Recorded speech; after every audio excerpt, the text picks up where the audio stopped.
Hi everybody, I am back. This is Jocelyn, and I want to thank everybody who watched my last video from Ambien to Ativan and tapering. I'm so glad that so many of you were able to use that and share that with people in your lives to help explain to them what we're going through, educate them.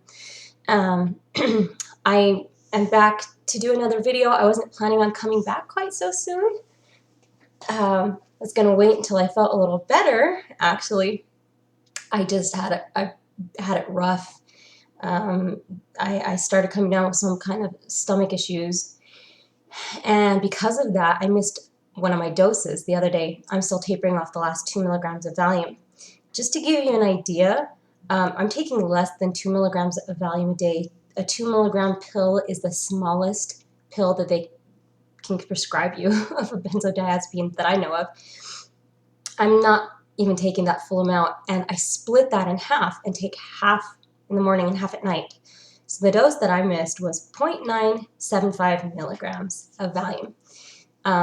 Now, any doctor out there might tell someone, well, that's such a small dose, it really can't possibly be making that big of a difference, which is a perfect segue into the topic that I want to address, which is the abuse of benzodiazepine sufferers, people with benzodiazepine withdrawal syndrome. The term I'm talking about is called gaslighting. I consider this to be one of the more insidious aspects of going through benzodiazepine withdrawals. Obviously, the symptoms are indescribable in a lot of ways. I'm going to try to address some of those more so today. But let me just give you a quick definition here for those of you who aren't as familiar with this term. Gaslighting is a form of mental abuse in which information is twisted or spun selectively, omitted to favor the abuser, or false information is presented with the intent of making victims doubt their own memory, perception, and sanity. So for those of you who've been through this, I'm sure that rings true to you. If I were to go in and tell a doctor I missed half of my dose and then I dosed it the next day, they would say, what were your symptoms? And I would say, well, let's see, I was trapped in complete mental agony. I was crying and I was shaking, and I was in so much pain, I couldn't get out of bed to do more than go to the bathroom. I just all of a sudden had this overwhelming sense of doom. Felt like, I was never going to get better.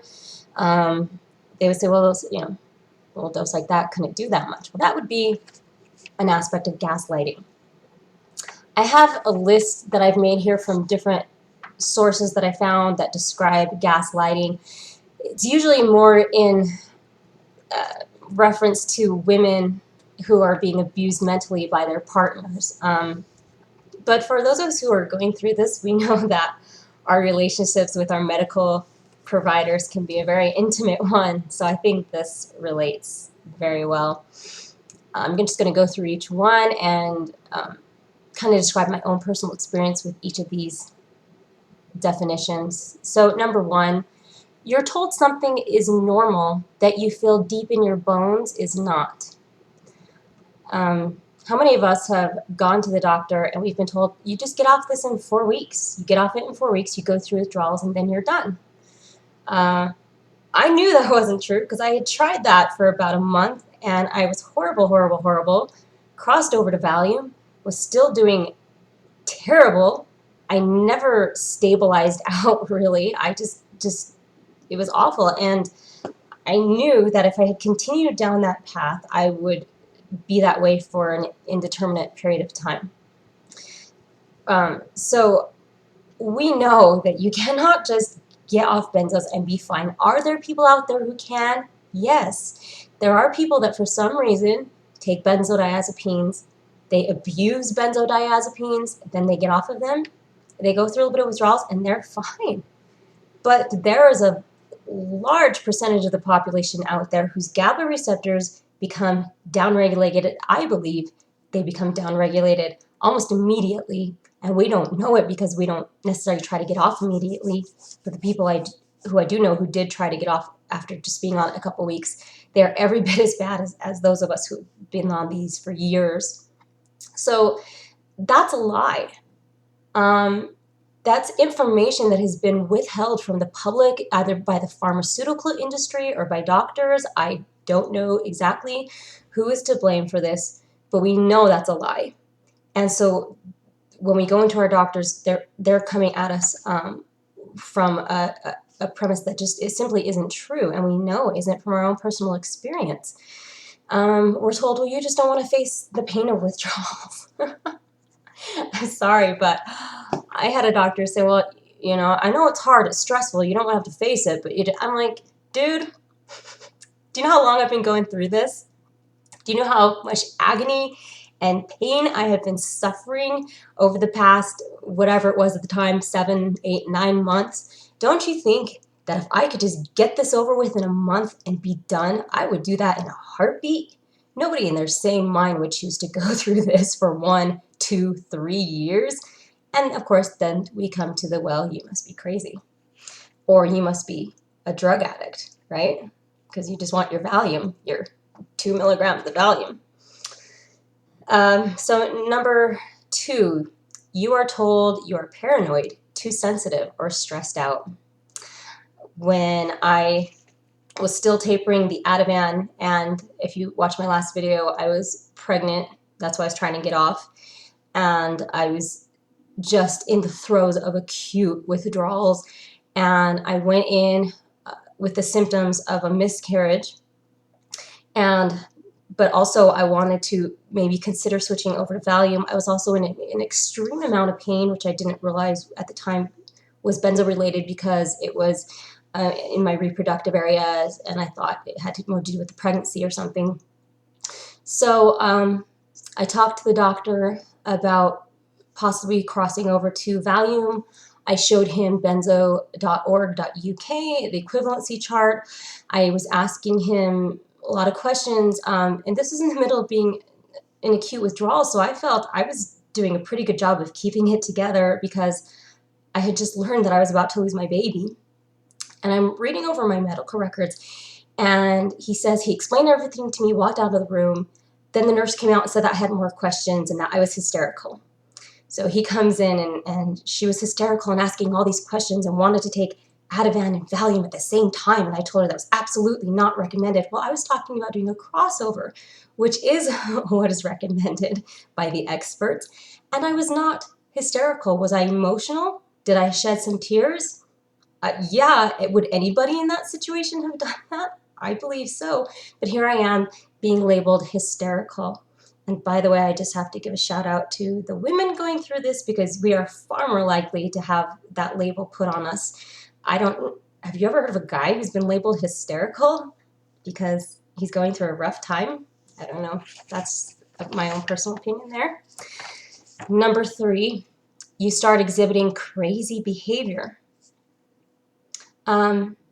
If you're going through benzo withdrawals and you're like, there's something wrong with my heart is skipping beats, my heart never goes below 160, I'm standing up and I feel like I'm gonna pass out, I feel like I have a chronic kidney infection, I feel like I have a gallbladder infection.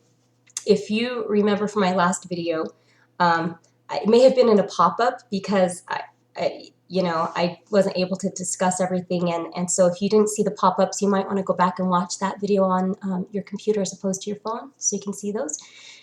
But GABA receptors affect everything, and if you understand the basic premise that we have GABA receptors that have been downregulated, and so that GABA is no longer involved in the metabolic processes of producing serotonin, norepinephrine, progesterone, testosterone, estrogen, anything and everything, all these other neurotransmitters, bodily functions. It's, in your nerve endings, so you can feel pain anywhere and everywhere. You're going to seem crazy. You're going to sound like a hypochondriac. You're going to go to the doctor and say, there is something wrong. I have a tumor, something. It has to be, because it is so excruciatingly painful, or I have these insane symptoms where I'm dizzy and I can't see straight. I can't read things. there must be something wrong with my brain. I need to have an MRI or a CAT scan done. You're going to start being labeled as a hypochondriac. They're going to say that you're paranoid.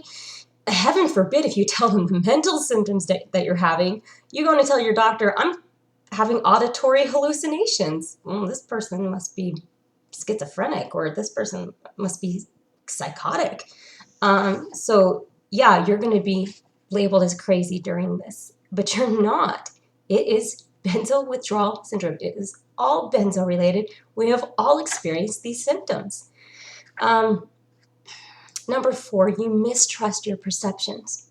You know, you keep going into the doctor and all these tests keep coming up negative. And it's so frustrating. And they keep telling you, just get off. Or maybe you've cold turkeyed and you're already off. I don't know. And they say, you know what? There's no possible way that these symptoms can last for this long.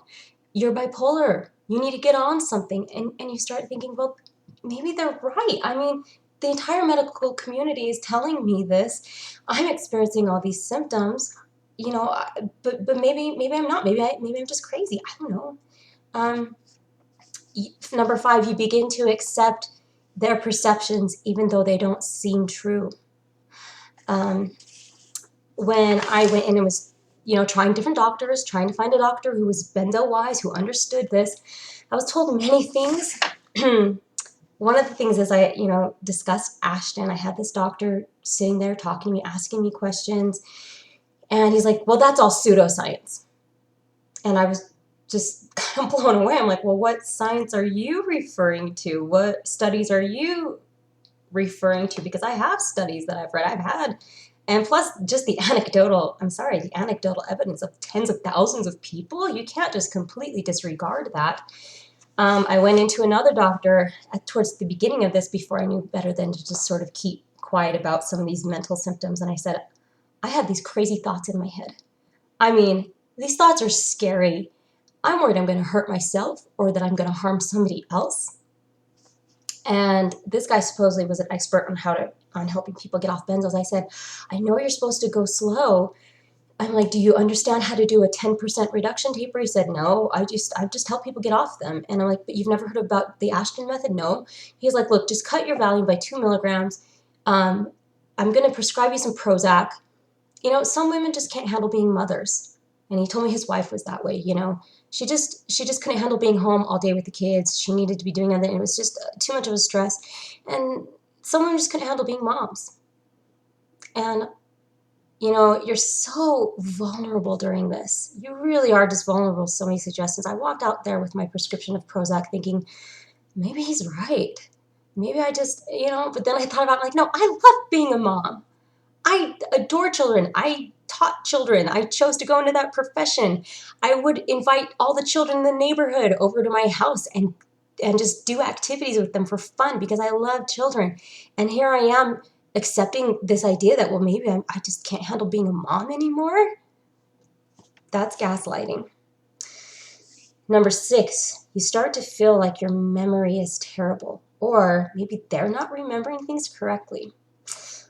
I remember sitting down, explaining this to my current doctor, everything that I've been going through, the hell that I've been experiencing trying to do this slow, careful taper so that I don't go through more years of needless suffering, and you know, how I just can't wait to get off of this drug.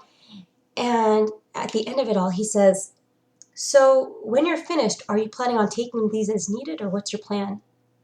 And I was just stunned. I thought, did you not just hear everything I just told you? Why would anybody in their right mind ever decide to go back to taking hell in a bottle? Who would choose that? No, I'm not going to go back and take these again. Then I was looking back over my medical records, and he's saying that at some point I told him that, well, I've always had anxiety and depression. We may have had a conversation where I said, yeah, I realize now that a lot of these are anxiety symptoms, but I was never like this before in my life. I can guarantee you, anybody who knows me knows I was not completely incapacitated by agoraphobia or, you know what I mean? Auditory hallucinations, horrible GI tract issues, and, you know, just anything that you can possibly imagine. No, I never admitted to having any of this before, but there it was, right in my medical records. So, number 7 is you start lying. I was discussing one of my visits on an online group, and I said, boy, the way this doctor treated me, I had a lot of things I wanted to say to him, but I kept my mouth shut because I needed my prescription refilled. And one of the guys on there responded and said, that could be the title to a book about benzodiazepine withdrawals. I kept my mouth shut because I needed my prescription refilled. How many of us have gone in to our doctors and they say, how's your taper going? And you say, great, no problems, everything's good. Because if you say anything, they'll say, well, it's not working. Let's rip you off this. Let's put you on an antipsychotic. Let's put you on an antidepressant. And so, and we don't want to go there. We know what this is. We know the truth. So we keep our mouths quiet because we don't want them to recommend that we go commit ourselves into a psych ward. Number 8, you begin to believe you are crazy. I mean, I think we go back and forth with this the whole time. You think, how could the entire medical profession be doing this? Am I just some crazy conspiracy theorist? How could they all be wrong and I be right? And so you really just start buying into everything that they're telling you, that you can't handle being a mom, that you're too weak to go through withdrawals like other people, that it really does end. You just need to do it, and then you'll see that it ends. You've got something else going on. Well, if it's not Lyme's, if it's not this, you're a hypochondriac. So, So yeah, you buy into the lies, basically. And finally, you just become completely hopeless. You give up because you think, okay, there's no hope for me. I'm incurable. There's something wrong with me, and the doctors don't know what to do for me. Nobody believes me. My family's not supporting me. My friends have left me. I can't work. I can't support myself. I have nowhere to turn, and people become hopeless, which is a dangerous place to be. So now that I've gone through all of this, and I know that was hard to go through, I want to try and give you some ideas of how to overcome the abuse of gaslighting and where you end up with that.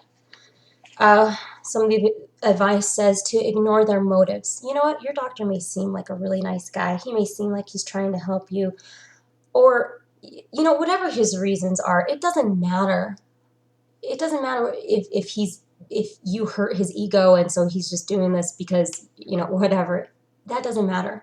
The point is, it's being done. And it's real, and you're not crazy. 2, seek out support. Online support groups, Facebook groups, Benzo buddies, people here on YouTube. That's why we're all here, isn't it? To make sure that we're not crazy, to be validated. Get on support groups, discuss this with people, have them help remind you, no, and this does end. Because it does. Everybody who's been through this heals. You will heal. It will end. It's just a few years. And in the grand scheme of things, a couple years really isn't that long. I know it seems like eternity, but it does end. And you can start your life over again and live a good life. Learn more. Knowledge is power. Some of the doctors that I've been to wouldn't agree with me. I had one doctor where I was sitting there explaining all this to him. He was very nice about it. And then at the end, this look comes over his face and he just says, well, if you know so much, what do you need us stupid doctors for? Or I think he said ignorant, but I just looked at him and I said, well, for refills, so I can go home and do the hard work myself. Knowledge is power. Even if they refuse to acknowledge the information that is out there, the more knowledge you have at your disposal, the more you know how to help yourself, the more you won't be afraid of these symptoms and buy into the lies that are out there or buy into the abuse that other people are trying to heap on you and tell you, that you're just not getting over it, that you're weak, whatever people are telling you. So learn as much as you can. Be prepared to leave the abusers. Maybe there are people in your life who are telling you these things. You just got to cut those people out of your life. You You can't be constantly exposing yourself to abuse or think that you deserve it. And the doctors, how many of us are saying, boy, I cannot wait until I am finished with my taper so I never have to go back into these people again. I never have to get on another psychiatric med. That's my goal. Keep records. I think I've filled at least 3 journals just recording my symptoms daily, my windows, good windows and bad waves, my interactions with the doctors, where I'm at in my taper, things like that, so that you can go back and say, oh yeah, no, I've been through this before. I know what this is. It's not going to last forever. I'm going to be okay. It does heal, you know, I'm getting better. I may not feel like it right now, but when I compare it with a couple months ago, yes, I'm getting better. And so I know that what the people on these groups are telling me are right. I have, you know, I have kind of my own proof that I'm gathering here. And also get your medical records. I mean, my medical records, I never went into the doctor. Most of my life, every occasion I'd go into the doctor. And then from the day I started on my first drug, I had all these symptoms all of a sudden, and within 2 months, I was suddenly diagnosed with anxiety disorder, depressive disorder, fibromyalgia. All of a sudden, it's pretty obvious when you go back and look at that and say, I went from being perfectly healthy to all of these things all of a sudden. That doesn't really make a lot of sense, does it? And finally, learn to rebuild self-trust, listening to your gut. Believing yourself, you know, if your body's telling you to do something, that you need something like to slow down on your taper, or that you need to get out and exercise even though you don't feel like it, or that, you know, you can't eat certain foods, sugars, you know, stimulants, caffeine, things like that. Listen to your body. Your body's telling you what you need. If things start becoming overwhelming, maybe you have too much stress in your life. You know, that's kind of what got us into this in the first place, maybe with some lifestyle choices or things that you need to start cutting back, simplifying, building a support network of good people in your community who, you know, are enlightened, I guess I want to say, people who will understand and who are caring and get rid of the toxic people or toxic environments in our lives. So this video is getting long already, so I just wanted to put this out there to encourage you to just keep going. Don't buy into the lies, to the abuse, the mental abuse that you are insane in some way. You're not crazy. These symptoms are real. We do mimic the symptoms of any and every disease out there. We do. It's throughout our entire body. GABA receptors affect everything. You're not crazy. Of course, get things checked out. I mean, you always want to get it checked out to be safe. But when you go in there and they start telling you that you're crazy and this and that, you know, go in there armed with the knowledge that, okay, I know what this is. This is gaslighting. And, you know, I'm just going to smile, say, okay, yes, thank you for your opinion, because that's what it is. But I know that I'm going through benzodiazepine withdrawal syndrome, and it is a real thing, and I will heal, and I'm going to help other people and spread the word as much as I can. That's my goal anyway. All right, thank you. We'll see you later.